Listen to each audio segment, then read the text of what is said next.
Today's video is all about swimming pools. Summer is right around the corner, so I'm going to show you guys how I open my own pool using a minimum amount of chemicals, and I'm also going to be trying out a pool cleaning robot called BeatBot. And if you watch my channel regularly, you'd know that the place I just moved to didn't even have a swimming pool, so I have been keeping a secret because late last season, I got a brand new fiberglass pool installed, but here you're going to see the finished results of the pool along with the opening process. But watch my channel because in about 2 weeks, I'm going to show you this entire thing in detail, along with all of the problems I encountered, the mistakes I made. We'll start the process by removing this safety cover. Now I know you're probably laughing because I've got all that snow, but I've been dying to check out this pool and make sure that none of the lines have broken during the winter from freezing or ice. If you've got one of these loop lock type covers, you'll start by removing the springs and popping each one of them off. Now in this pool, I've got these wall mounted jets that they put these plugs in to keep the water out during the winter. So we'll begin by removing them, and I can do that just with a regular screwdriver. Next, I'll replace the original jets. These just simply screw in, and these are adjustable so you can direct the flow, and you want to generally point them downward to try to get as good of circulation as possible. Now this really surprised me. If we flash back to my old house, you'll notice that when I opened the pool then, it was completely green and it was a disaster. But looks can be deceiving. Now there aren't a lot of leaves on the bottom of this pool, but what I am noticing is there's algae and kind of a scummy buildup. But before I do that, I've got to try turning on my pump and opening up the lines to get the water moving.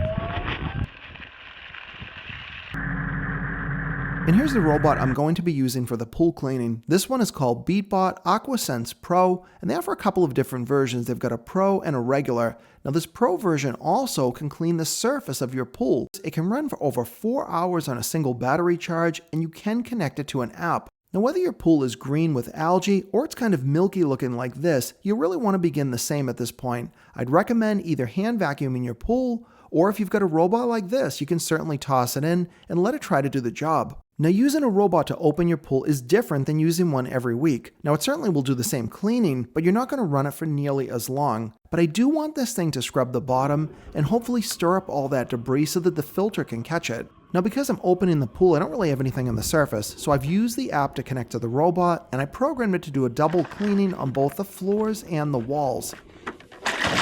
And this is totally cordless. You basically just charge it and throw it in the pool, and it does the job, or it's supposed to. Now initially it kind of looks like it's having a seizure and it's not doing anything at all, instead of it just being a random pattern, which is what most of the robots on the market do today. It is sensors that scan the side of the pool, and it kind of maps it out and figures out where to go. The pool that was looking pretty good suddenly starts to look like skim milk, and that's because that junk is all over the floor and the robot is stirring it up. Now I do like the fact the battery in this thing is huge. Now at this point the water in the pool looks horrible, but this is exactly what you want. You want to get all of the debris and particles suspended in the water, so when we treat it with chemicals, they'll be able to do their job.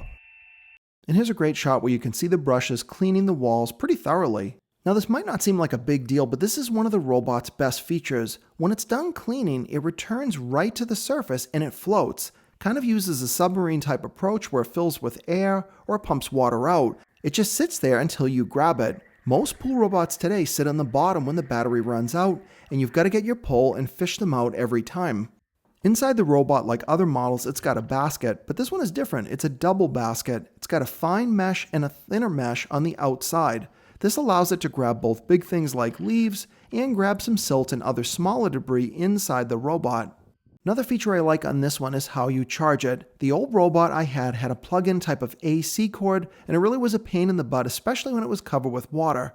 This BeatBot has a dock. You just basically drop it in, it aligns itself, and now it will be recharged for the next time you need it. Now for opening my pool, I needed to run this robot for 2 complete cycles. That meant this thing ran for about 6 hours total, but I never had to break out the vacuum at all. Now the pool is free of debris, but the water looks gross. Nobody wants to swim in this skim milk, so to clear this up is easy. Don't run to the store and buy 50 different products. It is a good idea to test your water, and you really should do that at least once a week throughout the season. But here's my secret weapon for clearing up a cloudy looking or gross algae filled pool. It's to just use pool shock, but I almost never use powdered shock. My choice is to use a liquid shock. I get this stuff at my local job lot. It sells for about $4 a gallon.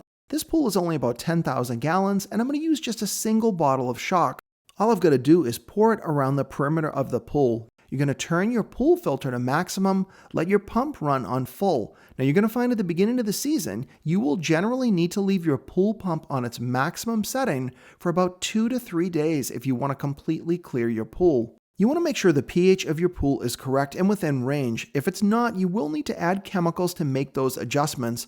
The best way to keep your pool water clear is to chlorinate it properly. My other secret to keeping a clear pool is to test your water at least every other day. Now I do that with the strips. It takes like 10 seconds. The strips cost $15 for a bottle, and that will last me the entire season.